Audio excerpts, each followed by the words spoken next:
Oh, hallelujah. Adolfo, me mama kwa ba de bauti asie senjumedie so. Onyankopon aba wa sempekeni evangelist Mrs. Jacqueline Enin ena onyankopon na me so de nsem bre nyina yi. Ena nso ya na ase wo na hoden na kwankyerɛ na nhyira wohwie ediegu yenso yesi Awurade yeda wase bebre. Sabri na ebo mpa yese nyame nkronkron yeso se fa wakwan na ma ya kwankyerɛ ewo enne yedwumadie yi mu. Na iwie ya ne yɛde okese ya no meni yenso de amaw. Ewo Jesus Christ dim na ya bompaye. Hallelujah.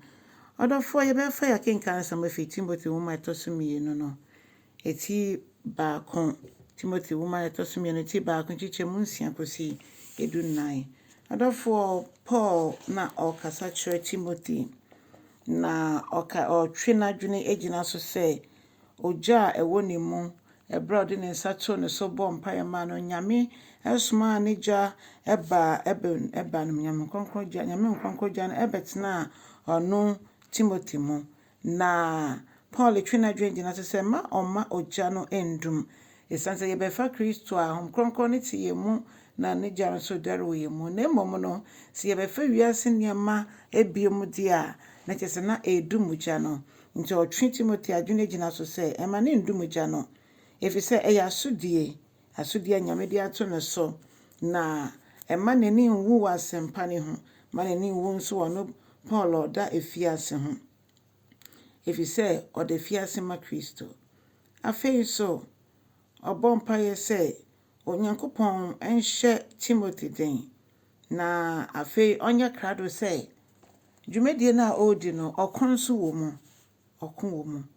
enokre nso se de hwefi so form atinsia no se enhwe nyankopɔn akodie ni nyinaa ama yetimi agino sefo ne na ede na no enema bebre na etwe ekire dum yegya wiase enema bebre etwe ekire na dum yegya na ya ne yere fi se yegina akono enne de onyankopɔn eka yen se yegina akono etwa se yen yekonji ye ho na yekonso gi afoforo ye bompae ma ye ho no ne ye bompae nso ama afoforo edi ama afoforo odofo onyankopɔn enam nadom so agye yen akwabrabo konkro mu na enye se ye sefata na mom saa no wahyehye ato wo fi wiase mfiti ase se saa no beye no nam Yesu Kristo nadom so ena obeye nti se no wama nneɛma nyinaa adedi pefe ede amaye ese Yesu Kristo ye na gye nkwa no waba ebewu ebu owo tumi webubu no ena ode ehan ato yakwan mu ehan na di esumsum kunim ode yakwan ehan na to yakwan mu na onam ye nam ne so ena yebetimi hu agya no ye nam ne so ena yebenya dankwa eno nti no ye hwa na nka ye de nka yenka ho nka ye wu kura ye nkesese wu ye bone ho na Yesu Kristo ababewu ede agye enne yenso so se wu ohunam mpo a honhom mu de yenwu da na Paul twina adwene gina so se ono nyankopɔn frɛ ne so mbɛka asɛmpa no ɔmbɛyɛ ɔsomafo no so mbɛyɛ kyerɛkyerɛfo ma asɛmpa no wonso so wo frɛ ne sɛn etwa se ye nyina ye hu ye frɛ ama yetimi aye yafem mu de esanse enye kekese wagye Kristo edi na wote ho ese se ye adwuma ma Awurade esanse wa frɛ yen ntanya kra no ye asɛdeɛ se ye ka Kristo ho asɛm be bia ye beko bia na obi a onim no no wetimi abebe ho no